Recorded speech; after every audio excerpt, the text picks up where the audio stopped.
Good evening and welcome to the Channel Studios here in London with your international news around the world in 5. Alexei Navalny, the Russian politician and critic of President Vladimir Putin, has been discharged from the hospital where he was being treated for a Novichok nerve agent poisoning. The hospital said it was ending acute medical care because his condition had sufficiently improved.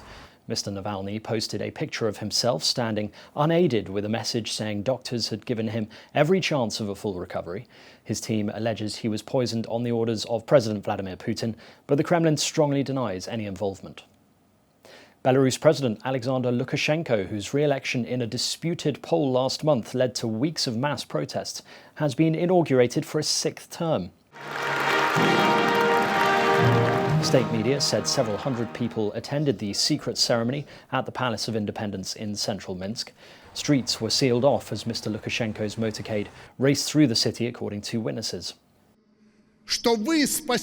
Presidential inaugurations are normally publicised well in advance as major state occasions, but this time the ceremony was kept in secret to avoid further mass protests.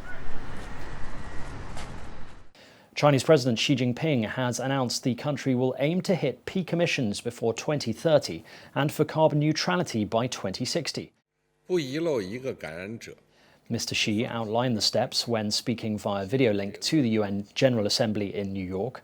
The announcement is being seen as a significant and by some unexpected step in the fight against climate change.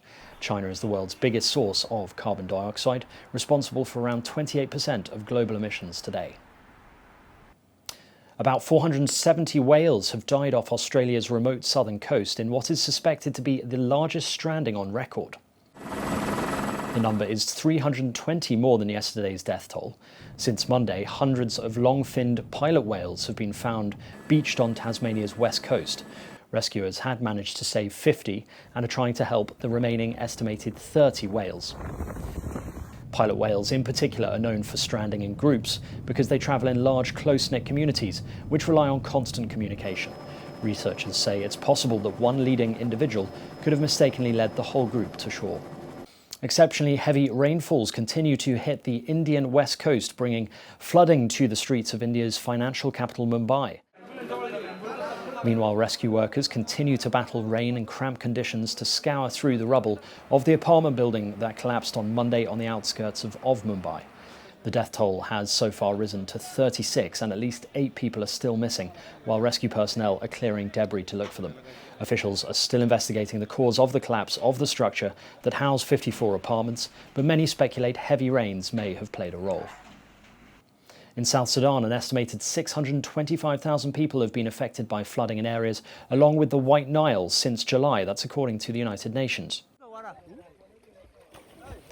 The Office for the Coordination of Humanitarian Affairs said it will allocate $10 million from the South Sudan Humanitarian Fund and explore a possible allocation to help mitigate the effects of the floods, hoping to help around 360,000 affected people.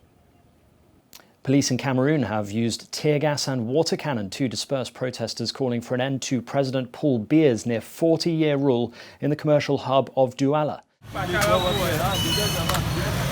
The protest was called by Mr. Biya's rival, Maurice Kamto, of the Cameroon Renaissance Movement Party, who hopes to spark a popular revolt. Security forces have in recent days packed the streets of the largest cities in anticipation of planned demonstrations, raising concerns of violent crackdowns.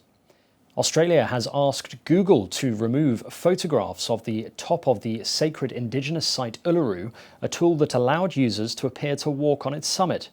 Australia in 2019 closed ULURU, formerly known as Ayers Rock, after a decades-long campaign by indigenous communities to protect it.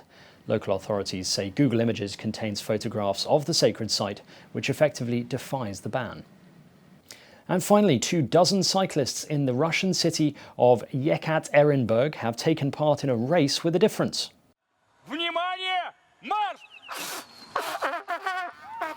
Each of the stages were set at bars across the city.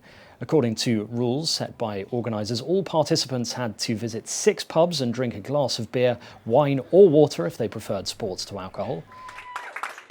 The winner, Samed Kolod, was the second in the final bar, but as he drank the finishing glass of beer fastest, he was able to secure the victory. And that's your international news around the world in 5 now. Back to the channel studios in Lagos.